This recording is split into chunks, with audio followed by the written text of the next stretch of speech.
Perkenalkan, kami dari kelompok 1 Komunikasi Bisnis. Di sini kami akan menjelaskan tentang strategi menyampaikan kabar buruk dalam komunikasi bisnis. Kami percaya bahwa kemampuan ini adalah salah satu keterampilan komunikasi paling kritis yang harus diakui oleh setiap profesional bisnis, termasuk kita semua yang kelak akan berkecimpung di industri halal. Adapun kelompok kami, saya sendiri Ahmad Zaini Dahlan, saya Andi Haritmam, saya Helma Salsa Hairunisa, saya Muhammad Faisal Alim, saya Nela Nurul Pajriah.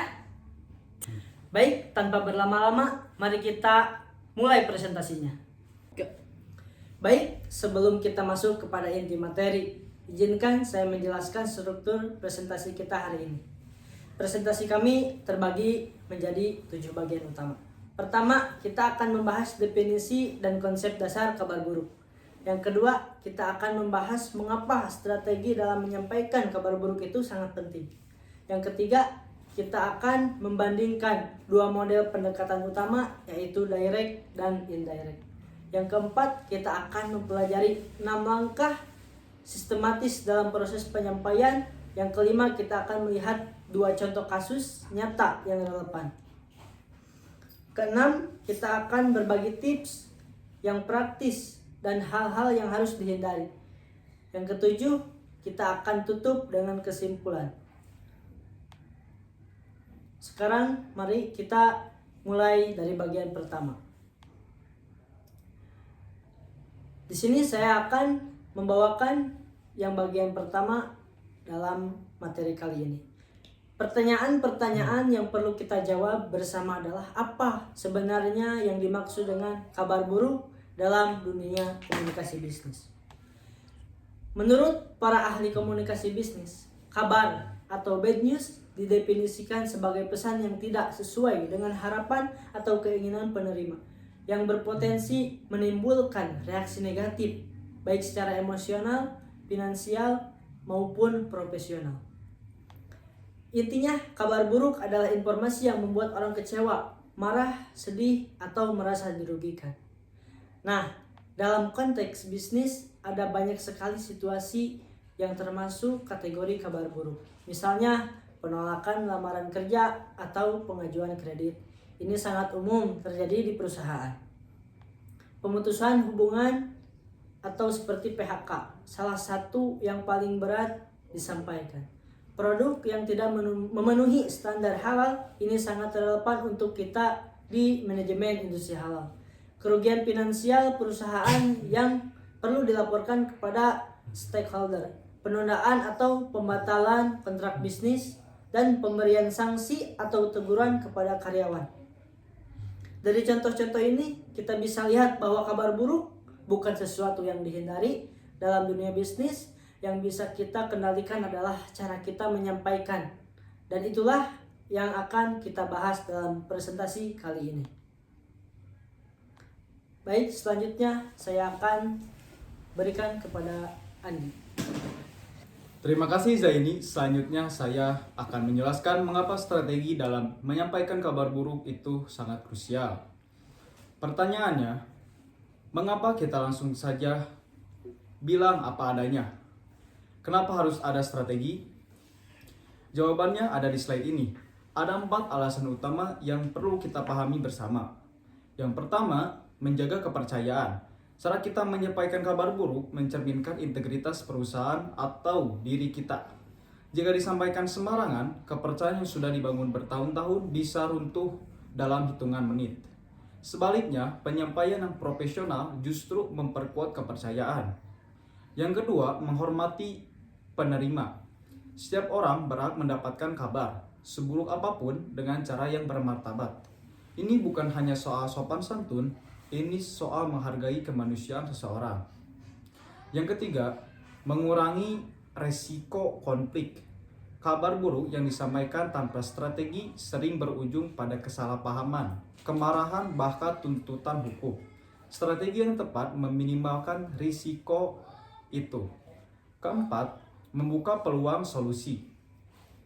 Ini sering dilupakan orang. Kabar buruk yang disampaikan dengan baik justru bisa membuka ruang dialog untuk mencari jalan keluar bersama. Jadi strategi bukan sekedar basa-basi. Strategi adalah bentuk tanggung jawab yang profesional. Terima kasih, saya serahkan kepada Helma. Terima kasih kepada Andi. Saya Helma Salsa Hairunisa dan saya akan menjelaskan dua model utama pendekatan dalam penyampaian kabar buruk. Dalam teori komunikasi bisnis dikenal dengan dua strategi dasar. Pendekatan langsung atau direct dan pendekatan tidak langsung atau indirect. Nah, pendekatan langsung, direct. Pada pendekatan ini, kita langsung menyampaikan kabar buruknya di awal, kemudian diikuti dengan alasan dan diakhiri dengan penutup yang positif. Struktur sederhananya, berita buruk, alasan, penutup positif. Kapan kita menggunakan pendekatan ini? Pertama, ketika audiens kita lebih menghargai kejujuran langsung. Kedua, saat situasinya mendesak dan butuh kejelasan segera. Ketiga, ketika hubungan profesional sudah cukup kuat dan saling percaya. Contoh sederhananya, Pak Budi, kami mohon maaf pengajuan kredit Bapak tidak dapat kami setujui karena rasio utang Bapak melebihi batas yang kami tetapkan. Namun kami siap membantu Bapak mencari alternatif pembiayaan yang sesuai. Selanjutnya ada pendekatan tidak langsung atau indirect. Di sini kita tidak langsung menghantam dengan berita buruknya. Kita mulai dengan buffer, pertanyaan pembuka yang netral atau positif, kemudian menjelaskan alasannya bertahap, baru menyampaikan berita buruknya dan diakhiri dengan penutup yang membangun. Strukturnya dikenal dengan model AIDA, buffer, alasan, berita buruk, penutup. Pendekatan ini cocok saat audiens kita sensitif, saat kita ingin menjaga hubungan jangka panjang, atau saat resiko reaksi emosional sangat tinggi. Pertanyaannya, mana yang lebih baik? Jawabannya tergantung konteks dan audiens. Keduanya valid selama digunakan dengan tepat dan dengan niat yang tulus. Selanjutnya saya serahkan kepada Faisal Alim. Oke, terima kasih Helma. Saya Muhammad Faisal Alim dan saya akan menjelaskan 6 langkah sistematis dalam menyampaikan kabar buruk secara efektif. Jika teman-teman mengikuti ke-6 langkah ini, peluang kabar buruk diterima dengan akan jauh lebih besar. Yang pertama, persiapan dan riset. Sebelum bertemu atau menghubungi penerima, lakukan persiapan matang. Kumpulkan semua fakta yang relevan, identifikasi siapa penerimanya, apa latar belakangnya. Berikutnya, bagaimana kemungkinan reaksinya. Pilih pendekatan yang tepat, direct atau indirect, dan pilih komunikasi yang sesuai. Apakah tatap muka, email, atau surat resmi. Ingat, persiapan yang baik adalah setengah dari keberhasilan. Langkah kedua adalah pembukaan buffer. Mulailah percakapan dengan pernyataan netral atau positif. Tujuannya bukan untuk mengelabui penerima, tapi untuk menciptakan suasana yang kondusif sebelum berita berat disampaikan. Seperti sebelumnya, kami sangat mengapresiasi kerja keras dan dedikasi Anda selama ini. Langkah ketiga, jelaskan alasan.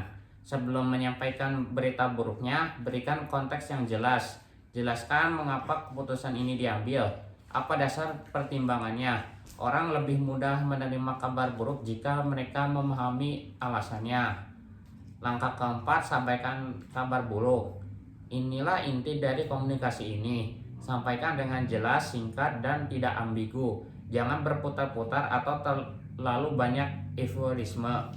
Itu justru membuat penerima lebih cemas dan bingung. Langsung tapi tetap dengan nada yang penuh empati. Langkah keenam, tawarkan alternatif atau solusi. Jika memungkinkan, jangan biarkan menerima pergi tanpa harapan. Tawarkanlah opsi lain. Langkah selanjutnya ada atau bantuan yang bisa diberikan. Ini menunjukkan bahwa kita peduli dengan kondisi mereka ke depannya. Dan langkah yang ketujuh adalah penutup positif dengan empati. Akhiri dengan nada yang hangat dan konstruktif. Ungkapan rasa terima kasih atas pengertian mereka. Sampaikan harapan baik dan jika perlu tawarkan komunikasi lebih lanjut jika mereka ingin bertanya atau berdiskusi. Jadi itulah 6 langkah sistematis yang kita bisa terapkan. Persiapan, buffer, alasan, berita buruk, solusi, dan penutup empati. Jika dilakukan dengan baik, bahkan kabar paling buruk pun bisa disampaikan dengan bermartabat dan profesional. Terima kasih, saya silakan kepada Naila Nurul. Baik, terima kasih Pak Isal Alim. Saya Naila Nurul Fajriyah akan menjelaskan tentang studi kasusnya. Nah, pada studi kasus yang pertama ada penolakan sertifikasi halal produk. Bayangkan situasi ini, sebuah perusahaan makanan baru saja mendapat hasil audit dari MUI dan hasilnya mengejutkan, produk unggulan mereka tidak memenuhi standar halal. Ini adalah kabar yang sangat buruk. Bukan hanya soal uang, ini soal reputasi, kepercayaan konsumen, dan masa depan bisnis. Bagaimana sang manajer menyikapinya? Beliau memilih pendekatan indirect.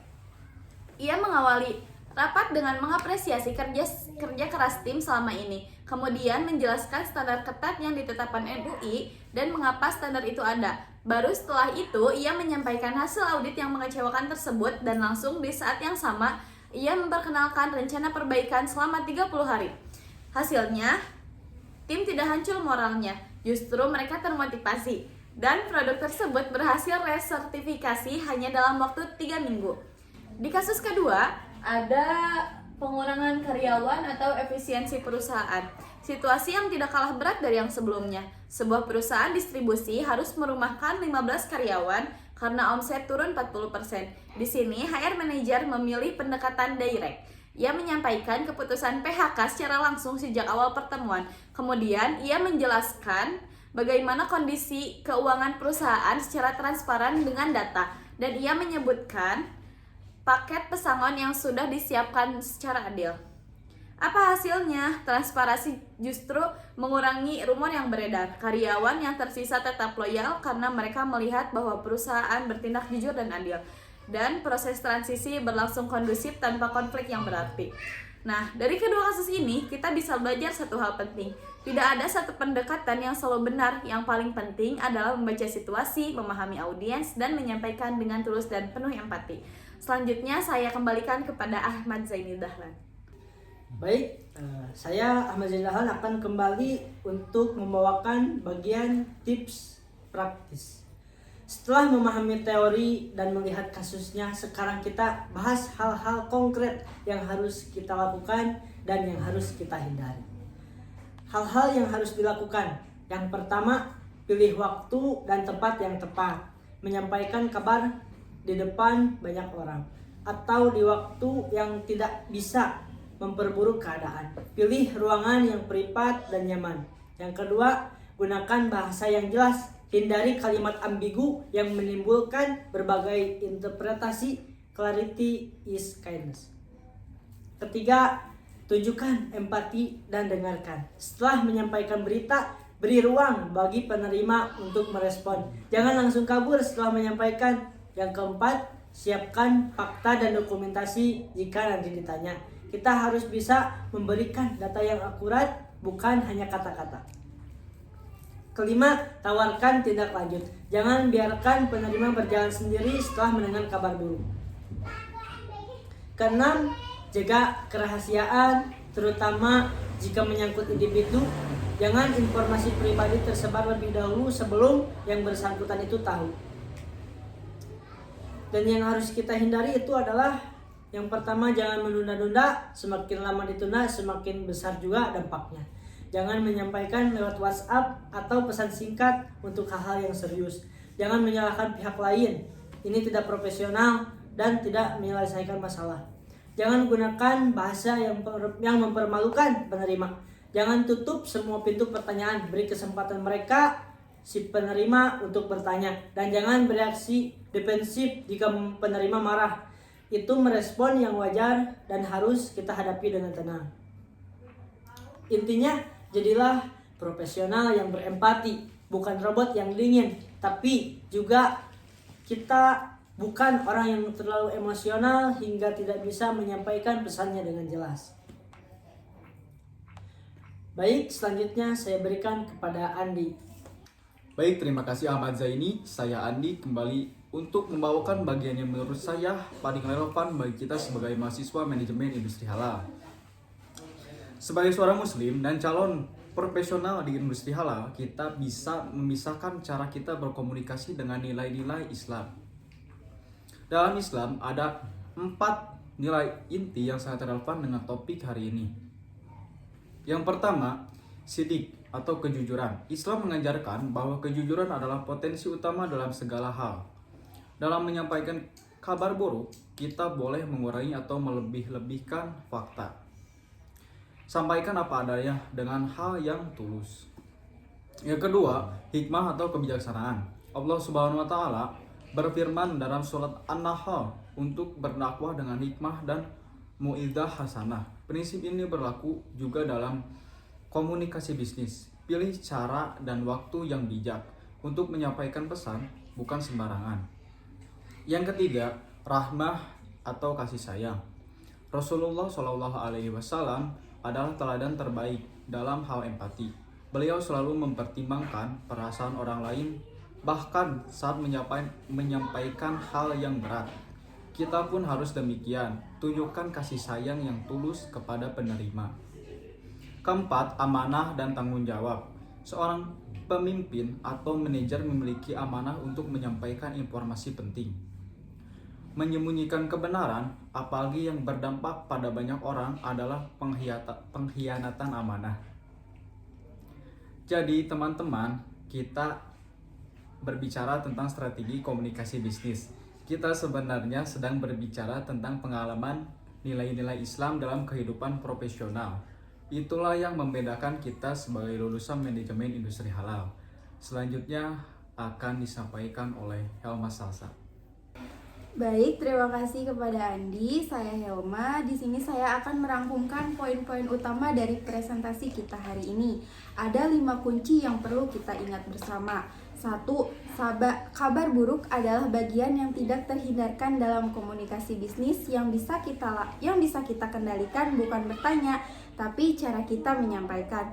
2. Pilih pendekatan yang tepat, direct untuk situasi yang butuh kejelasan cepat, indirect untuk audiens yang lebih sensitif dan hubungan yang perlu dijaga. 3. Ikuti 6 langkah sistematis, persiapan, buffer, alasan, berita buruk, solusi, dan penutup dengan empati. 4. Terapkan nilai-nilai Islam, sidik, hikmah, ramah, dan amanah sebagai kompas moral dalam setiap komunikasi kita. 5. Kabar buruk yang disampaikan dengan strategi yang tepat tidak hanya menjaga reputasi, tapi juga memperkuat kepercayaan dan hubungan jangka panjang. Itulah inti dari presentasi kami. Kami harap materi ini bermanfaat dan bisa langsung diterapkan dalam kehidupan profesional kita ke depannya. Selanjutnya saya serahkan kepada Naila. Baik, terima kasih kepada teman-teman saya yang sudah menyampaikan materi tadi. Dan terima kasih kepada Bapak dosen yang kami hormati yang telah mendengarkan dari presentasi kami. Baik, sekian dari kami. Wassalamualaikum warahmatullahi